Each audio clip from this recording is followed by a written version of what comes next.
Es importante razonar los sentimientos. Creo que muchos temas nos van a quedar de alguna manera como iniciados, pero eso ya es un propósito cumplido, el hecho de que ustedes se vayan hoy pensando en los sentimientos, que es un reto muy grande, porque normalmente dejamos los sentimientos a eso, es decir, a la sensación. Si etimológicamente partimos de ello, decimos que el sentimiento es la constatación, incluso hay veces física, desde luego, de una sensación, de algo, de un estímulo que nos llega. El reto, como decía Felipe ahorita, que yo planteo es, ¿podemos pensar los sentimientos? Esa digamos que es la pregunta que fue el génesis de todo esto, y esa pregunta inició hace 20 años. Se la llevan ustedes.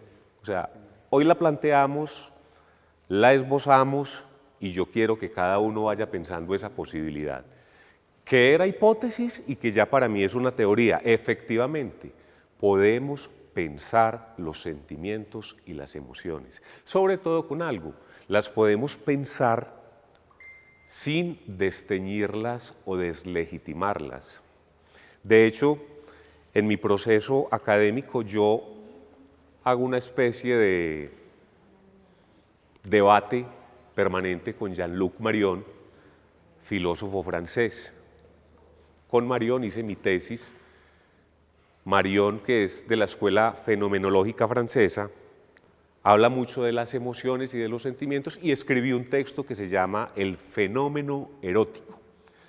Y él lo que hace es una especie de disección, y esa es la invitación que yo quiero que todos tengamos hoy, una disección de lo que es un sentimiento. Es como si cogiéramos los sentidos, la euforia de tener un sentimiento y poderlo partir, pasarlo por un prisma que nos permita como saber de qué está acompañado ese sentimiento.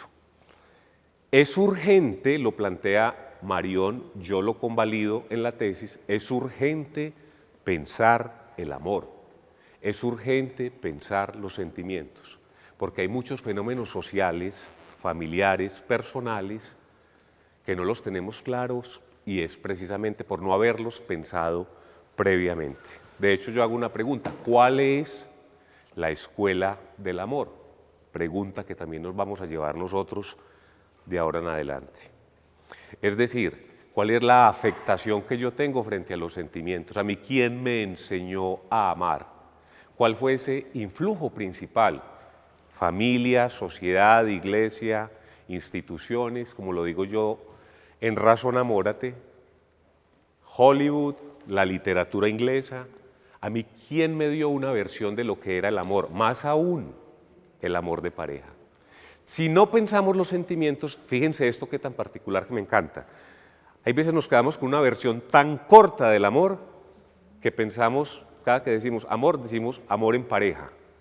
Y lo reducimos, es una reducción erótica al tema de la pareja. Es decir, ¿quién me acompaña o me va a acompañar o no sentimentalmente? Y el tema del amor es mucho más grande. Es decir, antes de hablar del amor de pareja, hay una sombrilla mucho más grande que es el amor y hay una sombrilla superior a la del amor que es la de los sentimientos y emociones. Cada sentimiento bien se podría pensar. En mi trasegar académico vengo pensando 3 estados del ser humano.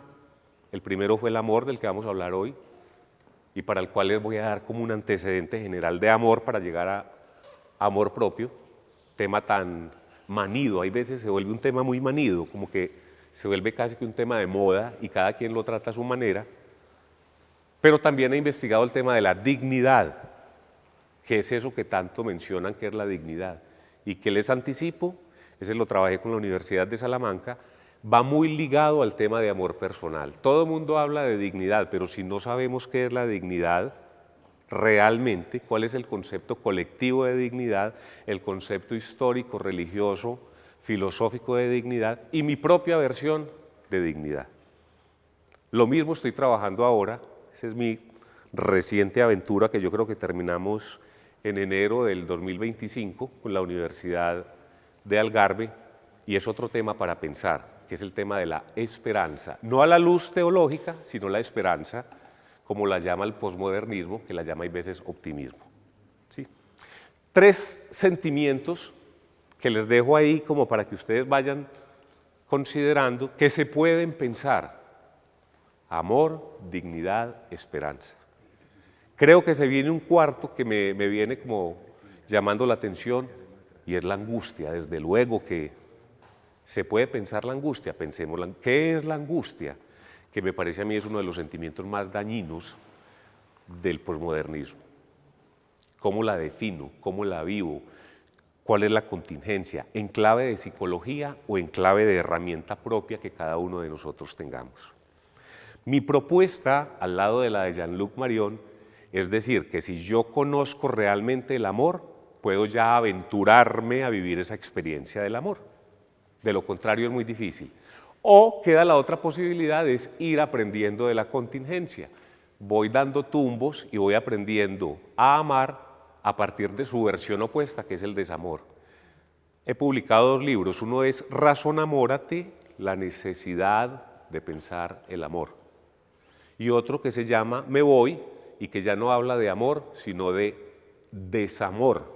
Cómo los 2 estados me llevan a aprender mucho de mí. Se le llama amor a cualquier cosa. Esa palabra que es tan sagrada para muchos, que fue secuestrada o confinada por muchas religiones, es lo que más tenemos en el día a día bajo otro concepto que hay veces no entendemos, y es el de relacionamiento. Somos seres relacionales, queramos o no, estamos en relación, y estamos en relación con todo, absolutamente. De allí partió una hipótesis de que yo también puedo tener amor por lo que hago, y ese es otro ejercicio que la gente manosea, el amor por el trabajo o el amor a mi profesión. Introduce Marion en la primera página de su texto El fenómeno erótico con algo que es inquietante. La gente puede incluso decir hoy en día que ama el país, y si le decimos en qué consiste ese amor por el país, quizás los vemos como vacilantes. ¿Qué es ese amor por la patria o ese patriotismo? O ese amor o ese patriotismo en clave también del equipo de fútbol que representa una gesta y una pelea. ¿Qué tipo de emociones maneja la apropiación, la defensa, el arraigo? Y puede que muchos de ustedes me digan, sabe que yo no tengo tanto ese arraigo como lo veo en mis padres, es decir, en otra generación. Sobre todo que hay veces amábamos sin preguntarnos por qué teníamos que amar esto o aquello, por qué se nos hace hermosa la bandera, o por qué una persona, ustedes dicen, yo lo he escuchado mucho, amo este suéter, amo esta camiseta, amo estos zapatos, amo esto o aquello. Tú lo amas o te sirve, tú lo amas, te sirve, te beneficias, o yo tengo un usufructo de. Cuando empezamos a explicar realmente qué pasa con la relación que yo tengo con otros o con otro, empiezo a determinar cómo me beneficio yo. Y no se espanten, porque la mala escuela del amor nos sugería que había que dar un amor desinteresado. Y eso es muy preocupante. Por eso lo bueno de pensar el amor es que nos va llevando a unas conclusiones. Yo puedo amar esperando del otro o del otro, pues desde luego. Se llama reciprocidad. Estoy dando estos elementos genéricos del amor para que desafiemos un poquitico preconceptos y nos vamos acercando a lo que es el tema del amor propio. Claro, yo tengo un interés cuando te amo. El interés que tengo cuando te amo es verte bien, como mínimo. Es ver que mi amor que está aquí, que sale aún allá, produce algo. De manera que yo también eso mismo lo experimento, ese modo relacional, incluso con mi mascota o con una mata, con una planta, con un espacio. Hace poco adelantamos con la Universidad Nacional un artículo junto con la doctora Mónica Reinets de allá de la universidad que se llamó Los Nuevos Amores, solamente para ponerles a ustedes un contexto.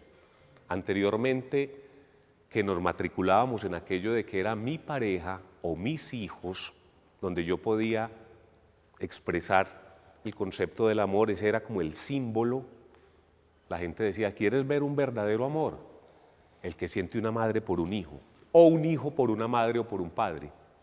Y ahora vemos un escenario también que nos contribuye, y ese escenario contribuyente es que yo tengo mascota y yo puedo establecer una relación con la mascota, entre otras porque la ley se acerca y dice, son seres sintientes. Y algunos dicen, lo estás humanizando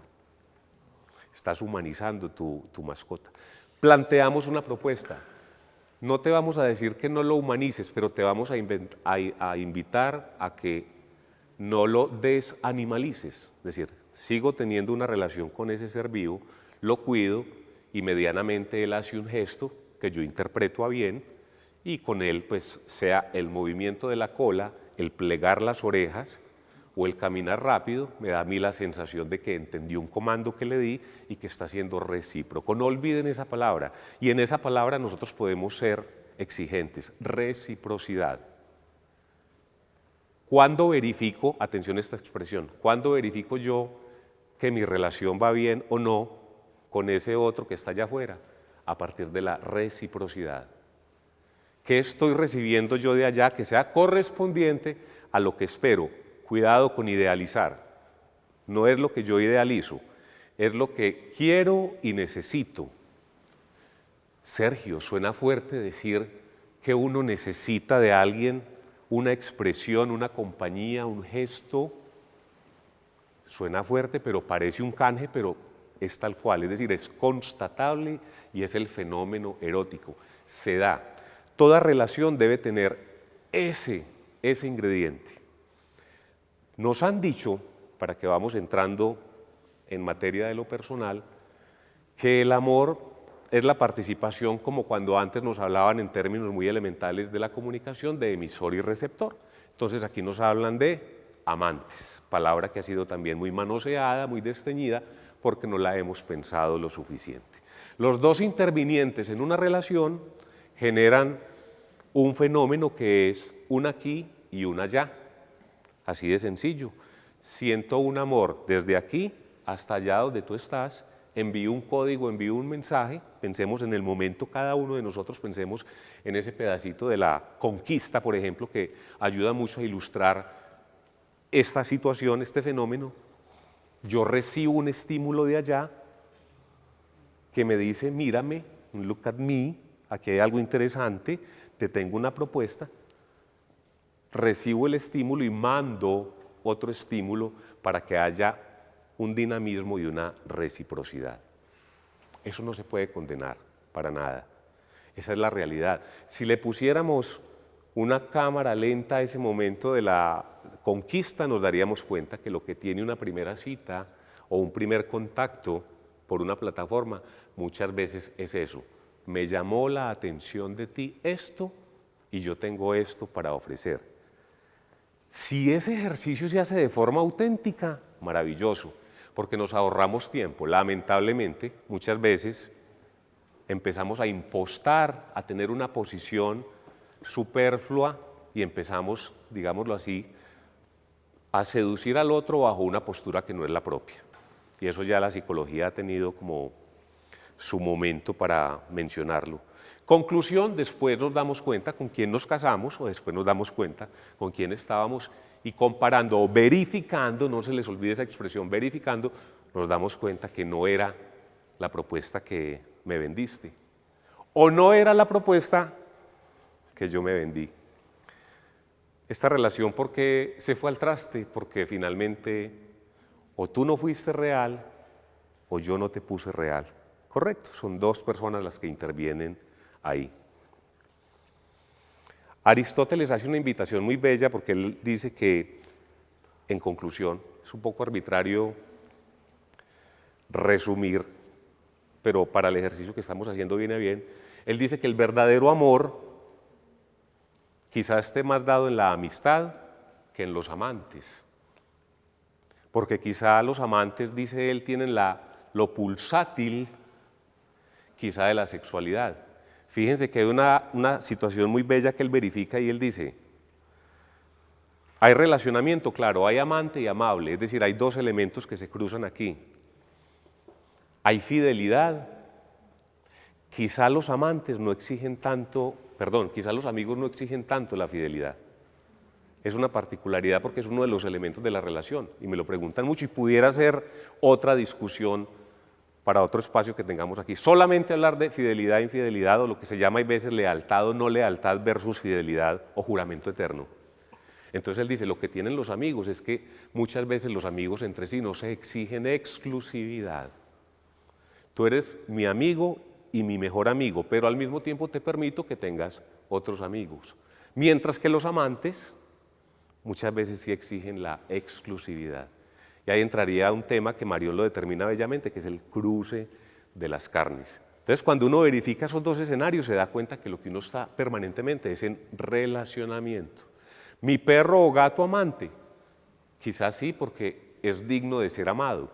Y entonces les decía, qué definición tan bella nos entrega Marión, que a mí me sedujo en principio, y ese fue como la apertura a indagar más, y él dice, definición de amable, amable 2 puntos, digno de ser amado. Y uno hay veces dice que no puede estar con una persona o que no entiende cómo 2 personas están porque uno ve una incompatibilidad de características. Pero a la luz de lo que nos invita Marión, no hay por qué hacer esa crítica, porque para que una persona sea digna de ser amada, es así de pequeñito el requisito. Casi que todos somos dignos de ser amados. Ok, apareció ya la palabra dignidad, que más adelante la vamos a mirar. Nuestras emociones socioculturalmente las tenemos amarradas. Incluso, decía otro autor, las llevamos en el bolsillo de atrás. Parece que fuera un asunto vergonzante la expresión de nuestras emociones y sentimientos. Desde luego puede ser un elemento tan privilegiado que no se lo soltemos a cualquiera, pero al menos que permita ser sondeable íntimamente por cada uno de nosotros. ¿Qué es lo que yo tengo ahora que me aniquila? Mi sentimiento se llama miedo, mi sentimiento se llama angustia, mi sentimiento se llama felicidad y tiene un apellido, expansiva. Cuando yo encuentro el porqué de mi sentir, es decir, lo pasé por ese prisma y ese prisma me determinó una cantidad de características de ese sentimiento, logro explicar el sentimiento y cuando lo logro explicar sé por dónde lo voy a conducir. No si lo reprimo, sino si lo contraordeno. ¿Cómo así que lo contraordeno? O sea que yo puedo empezar una relación y en cualquier momento decir, basta, claro que sí. Pero siempre seguiremos en relación. Somos tan relacionales que nos mantenemos en relación. Yo no puedo decir, caso personal, no puedo decir que mi exesposa en este momento no esté en relación conmigo, ni puedo, como culturalmente a veces decimos, que rompimos la relación. Con nadie ni con nada se rompe la relación, ni se corta la relación. La relación se transforma. Y hay algo muy bonito del sentimiento y es que el sentimiento está a cargo de cada uno. Nadie te puede obligar a tener una emoción o sentimiento que tú no quieras guardar. En ese sentido, la filosofía nos regala algo muy bonito también, que yo lo descubro en la tesis con la Universidad Autónoma de Madrid, y es la autonomía. Somos autónomos para incluso determinar nuestros sentimientos hasta dónde van o hasta dónde mutan, que es que el amor se acabó, que es que el aprecio que yo tenía por esta persona se acabó, que es que la rutina, bienvenida la rutina. La monotonía, se las anticipo, puede llegar, bienvenida a la monotonía.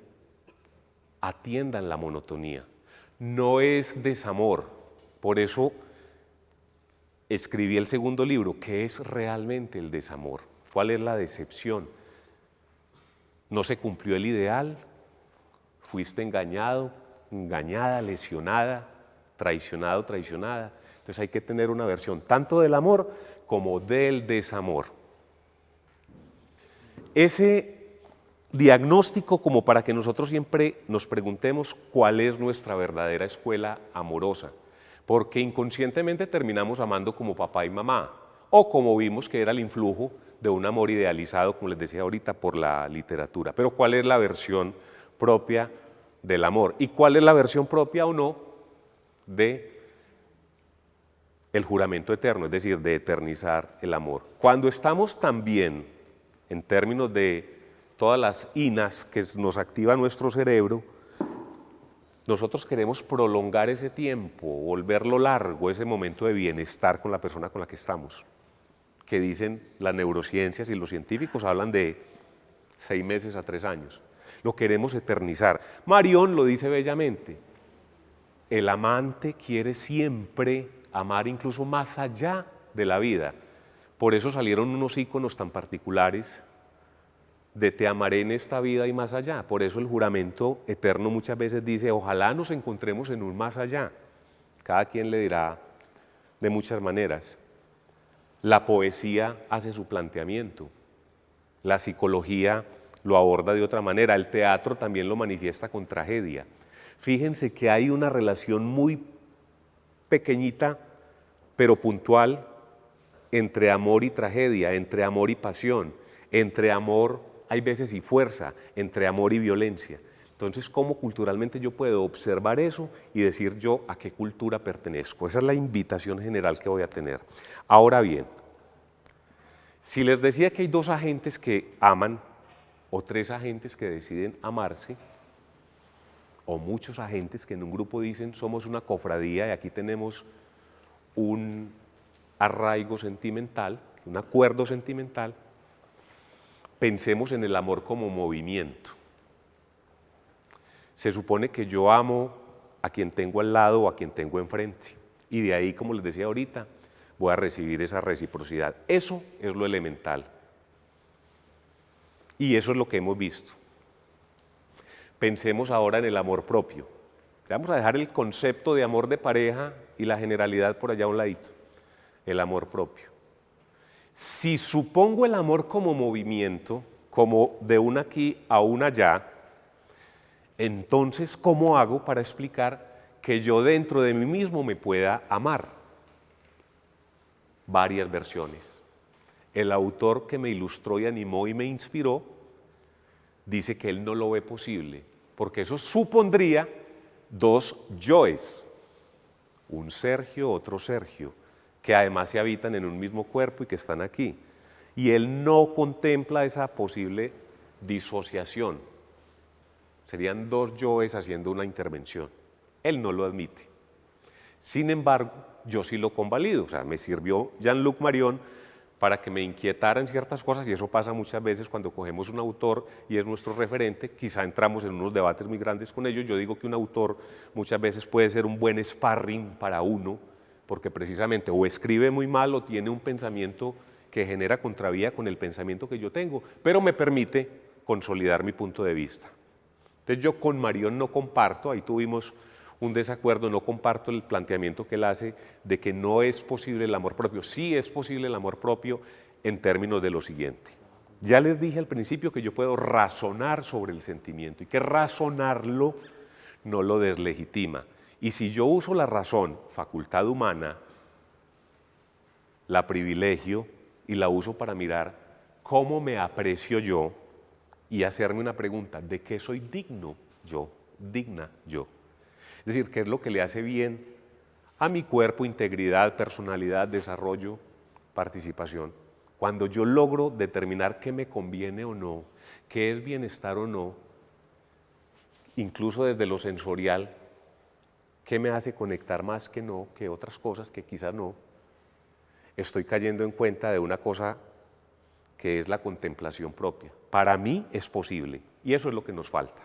Con el amor propio, lo digo muchas veces, pasa como las dietas o como las rutinas de gimnasio, y es que nos proponemos a amarnos más, o nos lo dice un terapista, te tienes que amar más, o lo leemos en autoayuda, que a propósito no descalifico los libros de autoayuda, algo hacen, como mínimo son provocadores a ese momento de que nosotros nos encontremos, nos reconciliemos y nos inquietemos mentalmente y sentimentalmente.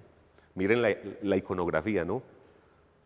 Digo, la razón, yo puedo querer con la razón, puedo querer con el corazón, ¿no? Entonces, válido que lo diga la literatura y que lo diga muchas veces los libros de amor propio, los libros de autosuperación, son bienvenidos a hacer esa misma revisión de yo puedo apreciarme y puedo amarme. Sin olvidarlo, porque hay veces es un propósito que empieza todas las mañanas y en el transcurso del día se pierde. Hablemos de lo sensorial. Desde luego que hay una invitación permanente a que pensemos el amor propio como lo sensorial, pero la razón puede entrar a mirar eso. Yo tengo un brownie enfrente y ese brownie, si me gusta, yo puedo decir algunas cosas en cuanto a por qué me gusta, su sabor, pero ojo, también puede ser hostigante y puede que me guste comerme un brownie, quizá no 3.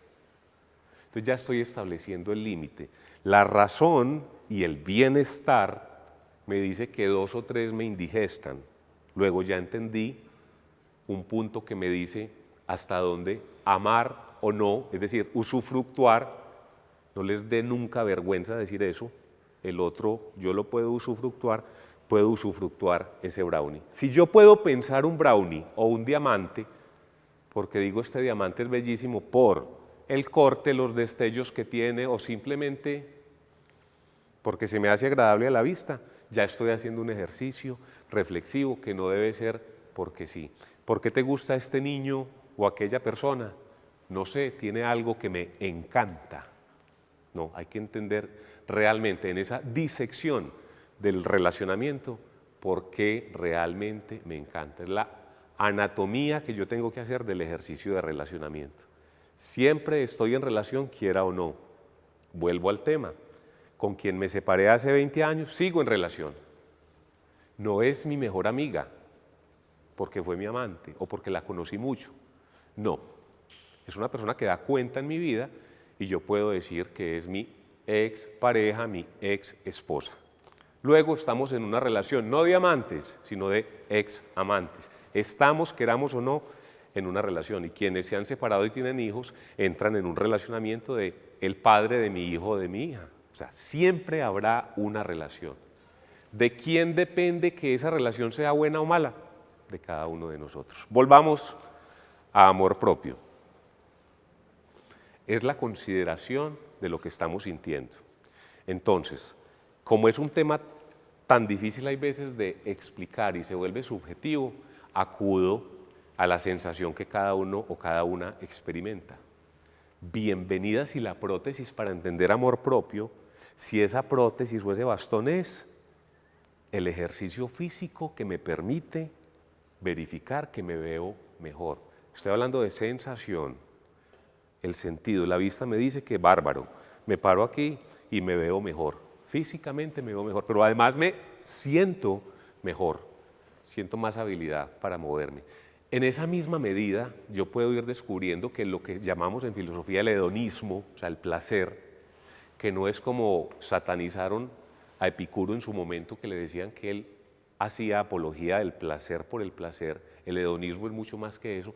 El placer es una pista muy importante dentro de la valoración y consideración propio al ser humano.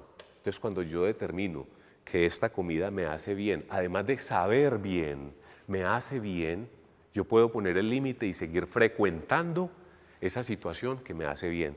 Ese es el reconocimiento de lo constitutivo, de lo propio, de lo que me viene a bien. Los elementos que a ustedes les vengan en contra en cuanto a lo que se llama dignidad son una pista muy importante también de valoración propia.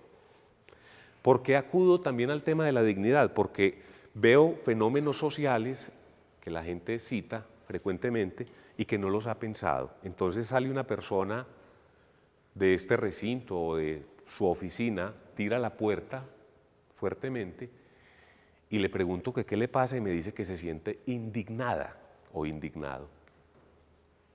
Voy más allá y le digo que por qué y me dice que porque el jefe o el profesor o no sé quién le dijo que debía venir el sábado a cumplir 2 o 3 horas con las que ella no contaba. Bárbaro, yo puedo hacer la pregunta, yo le digo, ¿estás indignado o estás contrariado? ¿O estás haciendo un reproche? ¿O tienes rabia? ¿Realmente lesiona tanto? Pregunta para todos, para todas. ¿realmente lesiona tanto tu dignidad el hecho de que tengas que venir el sábado a trabajar? Cuando yo realmente determino el límite o la profundidad que tiene la dignidad, la pongo en su justa proporción, la entiendo mejor y establezco unas reglas que deben de ser necesarias en la sociedad. Entonces, por eso para mí es tan importante que todos sepamos de qué estamos hablando. Es la dignidad, y le voy a dedicar un tiempo a ella, es la dignidad tan importante como sentimiento por aclarar, que permita que yo sepa cuando alguien me hable de dignidad a qué se refiere y cuando yo la pregone, sepa a qué se refiere. Así como decimos que amo la camiseta, que no entendemos hay veces por qué la amo o si te gusta, o si es tu camiseta preferida o tu blusa preferida, asimismo puedo yo decir qué es la dignidad para mí. Está relacionada, y me estoy apartando de conceptos teológicos, religiosos, morales, está relacionada con un bienestar, está relacionada con que te hace bien, está relacionada con limpieza, está relacionada con buen trato. ¿Cuál es el espectro de la dignidad? Por eso es la otra invitación, a dedicarle un tiempo a ese bello estado que es sentirme indignado o contrariado, porque a lo mejor estás diciendo lo que no es. Se habla tanto de la dignidad o de estar indignado que muchas veces la gente utiliza la palabra como muerte digna, llevar una enfermedad dignamente, sepultura digna, vida digna. ¿Y qué es eso? Eso es lo que cada uno de nosotros y nosotras tenemos que empezar a definir. Tiene que ver con limpieza, tiene que ver con orden. Y me voy a acercar a otra palabra que les va a facilitar a ustedes mucho el tema del amor propio, y es el bienestar. ¿Cuál es el bienestar? Otro concepto que hay que descifrar porque nos lo mencionan muy a la ligera. Bienestar es entretenimiento, risas. ¿Cuál es el concepto de felicidad? Entonces luego establezco cuál es la propuesta colectiva que se me hace a mí de bienestar y de felicidad, cuáles son los parámetros que tengo, porque la felicidad no puede ser prestada, yo no puedo seguir el parámetro de otro, lo mismo pasa con el amor, lo mismo pasa con la dignidad, yo no puedo endosar la característica que otro tenga o la concepción o la vivencia de lo que es su bienestar, amor o dignidad y pasarla a lo que yo aspiracionalmente debo tener. Una versión propia que solamente se logra pensando el sentimiento.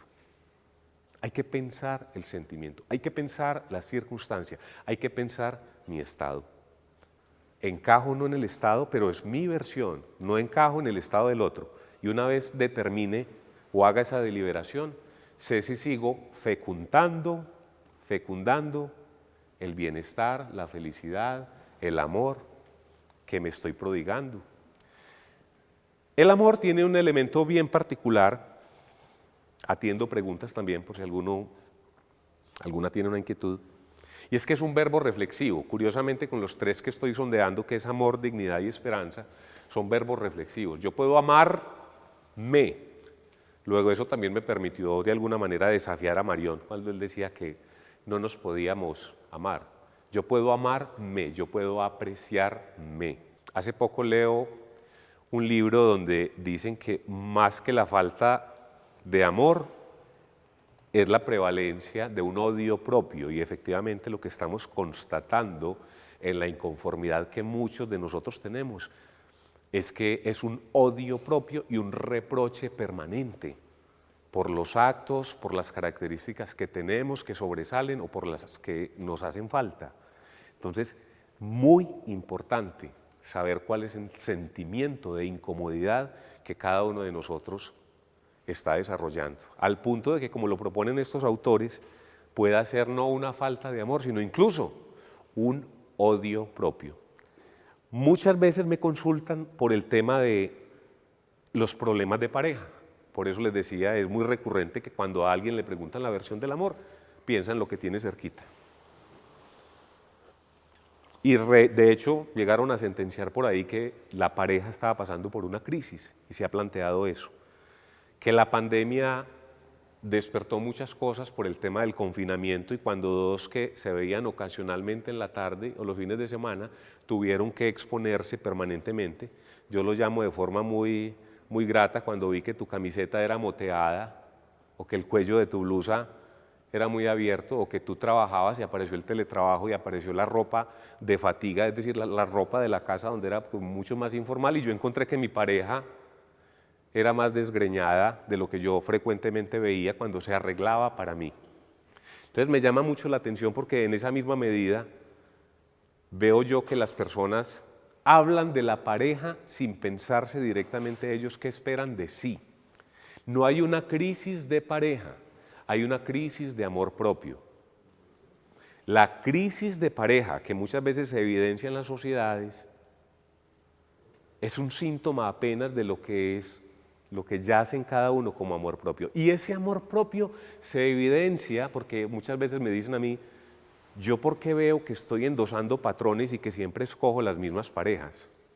Eso que muchos lo llaman inconsciente, bueno, cada postulado tiene ahí como su voz por decir. Que el inconsciente que lo atraigo, que es porque quizá no has resuelto tu propia situación y efectivamente vas a traer un mismo patrón. Yo lo dejaría, suena quizá reductivo, en razón al tiempo, como un mismo patrón que yo atraigo. Pues yo tengo que resolver eso también, porque si eso va de acuerdo o no con el modo amatorio. Trabájenle a esa expresión, el modo amatorio. Cada uno de nosotros, cada una de ustedes, tiene un modo. Y si no lo han descubierto, descúbranlo. ¿Qué los diferencia? O sea, ¿cuál es la propuesta para que cada uno de ustedes o de ustedes, hombres, mujeres, sean atractivos al otro o a la otra? Inconscientemente en eso se trabaja, pero al menos no es para complacer, es para que ustedes se determinen en cuanto a ese elemento que espera el otro y que ustedes esperan del otro o de la otra. Vuelvo al tema de la pareja para regresar a otro aspecto personal, del amor propio y la consideración y valoración. Pregunta Marión, en el momento en que se atraen dos personas, ¿cuál es el estímulo primero? Esa expresión es bellísima. ¿Cuál es ese momento donde yo lo vi o la vi y me inquieté o me empezó por allá como a llamar la atención? Que puede ser aparentemente lo físico o que puede ser incluso algo que me dé más cuenta de su constitutivo. Él plantea algo que me encanta y es la seguridad que viene del otro o de la otra. Finalmente dice él, nos enamoramos es de la seguridad que el otro o la otra me transmite. Claro, seguridad afectiva, no nos vamos a sonrojar, económica, no nos vamos a sonrojar, social. Yo necesito sentirme también bien representado a partir de la pareja que escogí. Luego se volvió, lo voy a volver a reducir, ese amor de pareja en un tema de prestigio. Volvamos al tema personal. ¿Qué quiero yo que me acompañe como atavío, como comportamiento, como público que está por ahí alrededor? ¿Cuál es mi influjo? Cuando yo empiezo a discernir sobre el merecimiento, o sea, lo que merezco o no, estoy cayendo en el tema de hacer un reconocimiento y aprecio propio de lo que quiero y también de lo que no quiero, sobre todo de lo que merezco. Y la otra pregunta es, ¿y por qué lo merezco? Y una respuesta en forma de pregunta, ¿y por qué no merecerlo? Luego, el tema de dignidad y aprecio debe ser, para ir concluyendo, que me quedan pocos minutos, un tema de revisión permanente, un tema también de testimonio. Familiarmente se puede testimoniar el aprecio propio y hay que resignificar unos elementos que los invito, son muy personales, siempre frecuentes, que son la felicidad, el bienestar y el disfrute y el goce. Entonces yo no tengo que salir inmediatamente a buscar la pareja, porque la soledad no es buena ni mala, sino lo que yo haga de ella.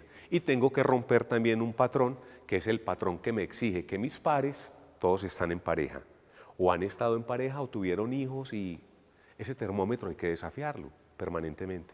Y yo me puedo bastar. Sergio, nos estás invitando a que se inflame el ego. Parece que hay una apología en el sentido de que cuidado porque es cuestión del ego. No, yo me voy al lado contrario. Invito a que revisen el aprecio, el aprovechamiento, la fecundidad propia, la celebración de lo propio, porque si se nos va la mano en ego, yo creo que lo podemos trabajar una vez lo diagnostiquemos. Prefiero devolverme un poquito si fuera que el ego se inflame, pero lo que veo es una cantidad de personas que no han descubierto una cantidad de atributos que tienen, que pueden compartir y que se pueden celebrar. Quedan unos cuantos minutos, pero les quiero escuchar, insistiendo que cualquier sentimiento pudiera ser motivo para que hoy estuviéramos aquí sentados. Hay uno que me preguntan mucho y es el miedo. Pudiera ser un tema que más adelante tratemos. La angustia, que además es un loop repetitivo en la mente de cada uno. Irracional, desde luego, inoportuno, por supuesto. Poco conducente, claro que sí. Eso no conduce a nada, pero ¿cómo puedo yo también hacerme consciente de ese sentimiento? Y toda la cantidad de sentires que ustedes puedan manejar son susceptibles de hacerle una anatomía y una revisión de por qué estoy sintiendo lo que estoy sintiendo, sin que se destiña el propósito del amor. Por el contrario, en la medida en que yo lo pienso más, lo hago más excelso, si me lo pregunto y lo celebro. No soy un pesimista cuando le digo a mi pareja, hoy amanecí confirmando lo que he sentido en estos días. Ni soy un fracasado si le digo, siento que esto ha mermado. ¿Y ha mermado en qué? Y no me espanto cuando en una relación digo, me faltó mi relación conmigo mismo y en una relación laboral me faltó hacerme respetar, o sea, una celebración de la dignidad, me faltó reclamar un mejor trato, que no hay necesidad, entre otras cosas, se los digo, de reclamarlo de forma histriónica, pero sí reclamarlo, o me faltó valorar o que me valoraran en una relación y siento que la relación está mutando. ¿Eso a partir de qué lo determino? De la razón. Luego no todo lo dejo aquí. Y las canciones que tanto nos malnutren, o la poesía, o la literatura que a veces nos malnutre, diciéndonos que la dicotomía es cerebro o razón, cerebro y corazón, o cómo los puedo acompasar, creo que se pueden establecer bien a partir de la pregunta de lo que quiero, lo que necesito, lo que deseo, lo que es posible, y si es parámetro cultural o personal. Les escucho si tienen alguna inquietud sobre el amor propio, sobre el bienestar, sobre el amor en general, y sobre todo para que no se nos olvide que es algo que hay que poner como un post-it permanentemente en la nevera, en el pizarrón, en toda parte, para que nos acordemos porque es lo que más fácil se negocia y se renuncia al amor propio y al bienestar. Inquietudes, complementos, les escucho. Un concepto difícil de entender, un concepto que manejamos permanentemente. ¿De qué estamos hablando cuando estamos hablando de amor, uso, beneficio, reciprocidad? ¿Qué pasa cuando hay un engaño en una relación de pareja? ¿Qué sucede ahí entre esas dos personas y esa tercera que... Finalmente, lo que queda en entredicho cuando hay lo que llamamos ahora la infidelidad o el engaño, dicho en términos distintos, a ver si le damos otra mirada también, es la preferencia de ese que creí exclusivo, la preferencia de otro que no soy yo. Prefieres a otro que no soy yo, ahí es donde aparece el celo. Realmente los celos también se manifiestan de una forma muy interesante y es que habla de que el celo es una celebración del amor. Los celos son una oportunidad muy buena para saber en qué vamos, saber cuáles son las reglas del juego de esta relación y si las reglas del juego que pactamos anteriormente van a ser contraordenadas. Y un capítulo especial que hay que establecer, que es ese, la exclusividad. ¿Y la exclusividad en cuanto a qué? Es la exclusividad sexual, sentimental. ¿Cuál es ese concepto de intimidad que tenemos? Luego es un tema abordable y aparece, se llama engaño, suena escandaloso, pero aparece la preferencia por otro o por otra que no soy yo y que puede ser temporal y que puede ser una preferencia a partir meramente de lo sensorial. ¿Son cosas negociables o quizás sean demasiado ligeras para tenerlas en relación? No, suceden. Y entonces la infidelidad o ese gesto de preferir a otro o a otra también se puede revisar con la razón y explicar. ¿Qué es lo que le gana a eso? La pasión. ¿Qué es lo que le gana a eso? La pasión, que es la invitación permanente, a ser exclusivos y a ser muy pasionales. Entonces, ¿qué distorsión tengo yo del amor? Y no necesariamente estoy hablando de un amor, de un versolibrismo del amor. No, pero sí al menos que cada quien establezca las reglas del juego y qué es lo que está pasando. Lo que más me preocupa a mí en términos de sentimientos es que yo no sepa lo que me está pasando. No sé por qué, pero me enamoré. Fatal. No sé por qué, pero ya no me gustas. Fatal. Debemos saber por qué, tener una versión que nos permita calificar en adelante ese modo amatorio. ¿Cuál es la propuesta? Yo cómo soy como amante. Ahí es donde aparece el rasgo. Es que es poco detallista, expresivo, afectuoso. Es que no es afectuoso, pero tiene una forma de hacer presencialidad. Puedo determinar ese rasgo del amante. Entonces ese tema es abordable, ojalá sin la pasión y ojalá con la mente abierta de entender qué pasó aquí. Yo cuando me separé me planteaba una inquietud. ¿Yo me puedo separar amando? Claro, la razón me llevó a determinar que sí, yo te amo y aún así me separo. ¿Por qué no hay conveniencia? ¿Por qué no te llevo a construirnos, a construirte? ¿Por qué? Porque ya tú no me construyes. ¿Por qué? Porque ya no hay reciprocidad. Luego, conclusión, esta relación vamos a transformarla. Eso sería bienvenido. Obviamente, casi siempre se da uno cuenta 6 meses o un año después de que se separó y que pasamos ya por lo civil. Tú te quedas con esto y yo me quedo con aquello. Que ese es otro escenario aparte.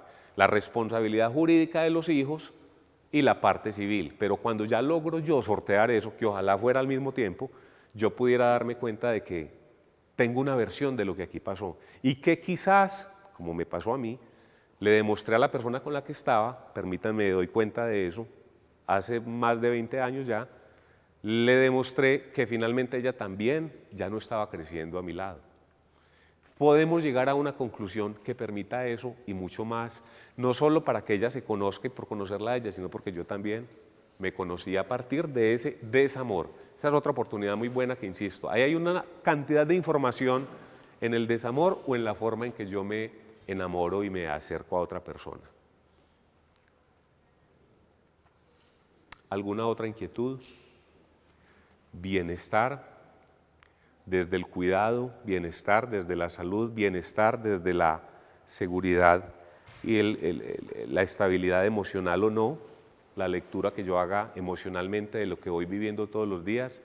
Bienestar diario, no es bienestar los domingos porque en semana trabajo, no, permanente.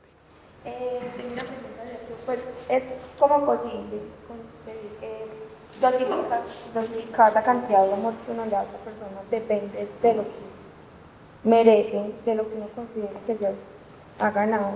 Porque tenemos una concepción de que el amor es desmedido, sin límites. Entonces es como posible dosificar esa cantidad de amor. Si bien hay un modo, excelente pregunta, porque si bien hay un modo amoroso, una propuesta amorosa, que es el rasgo amoroso que cada uno tiene, también lo puedo adecuar a partir de lo que me está planteando el otro, la otra. El otro, la otra es estímulo, no se les olvide eso. El estímulo que viene de afuera. Y ese estímulo es distinto, desde luego, por lo heterogéneos que somos. Entonces, sí es posible que yo me dé cuenta que es la regla cultural que dice hay que amar con todo, se puede reinterpretar y saber eso qué significa para otros y qué puede significar realmente para mí. ¿Qué es eso de amar sin medida? ¿O qué es eso de amar porque el amor es un amor desinteresado?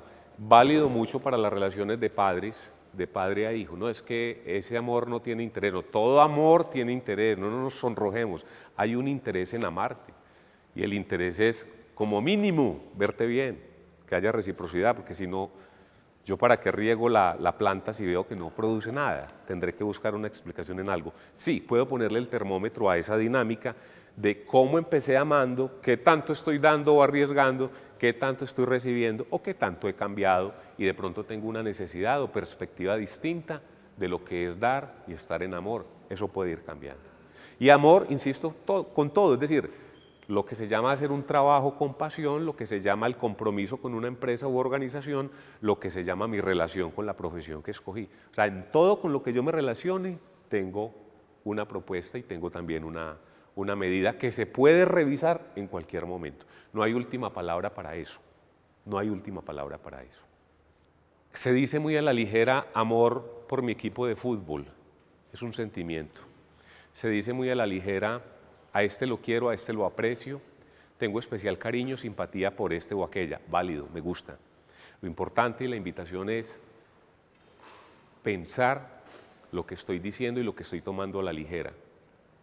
Eso que estoy nombrando, ¿qué tan coherente es con lo que estoy sintiendo? Lo que nombro, coherencia con lo que siento. O quizá le estoy dando un nombre muy grande a eso que estoy denominando. Y así me evito el malentendido de que el otro interprete lo que no es. Finalmente, el modo de relación es un acuerdo. ¿Cuál es la relación que cada uno de ustedes tiene con ustedes mismos? Alguien muy atrevido dijo un día que la gente buscaba llenar sus momentos o vacíos de amor con las plantas, las mascotas o las adicciones. Y eso pudiera ser una conclusión válida. Y alguien me decía, a esa persona le falta amor. Hay personas que se abstraen, si bien en el vicio, los juegos, ciertos divertimentos, es por ese miedo a confrontarse con cada uno de ellos. No le teman a la soledad, ni buena ni mala, como lo decía la invitación, es lo que ustedes hagan de ella. La soledad es una invitación muy importante a celebrar la autonomía. No es tanto la confrontación como mucha gente cree, desde luego que en el momento de soledad que se asocia hay veces al silencio, o se asocia hay veces a la tristeza, o se asocia hay veces a un estándar muy barato, muy bajito, de lo que es el prestigio social, porque si ese está solo es sospechoso, si está sola es sospechosa, ¿no?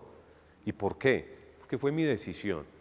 Mi decisión puede ser estar solo, o la soledad puede ser un momento de tránsito, un bypass a estar acompañado o acompañada. Como es decisión también, y no me puedo ir sin decírselos, la decisión de amar. Desde hace 20, 30 años se decía que amar era una decisión. Cuando eso se decía, no se entendía muy bien, pero ahora lo confirmamos cuando decimos que amar es producto de un pensamiento y de un ejercicio racional que no distingue ese mismo sentimiento. Entonces, cuando digo que es decisión, es porque todos los días yo estoy pensando si estoy confirmado o no en esa relación. Le decía una asistente a un profesor de ética, le decía que era una persona tan encantadora, tan dulce en su forma de ser, que se lo imaginaba como papá y como esposo, y que creía que era el mejor esposo y el mejor papá.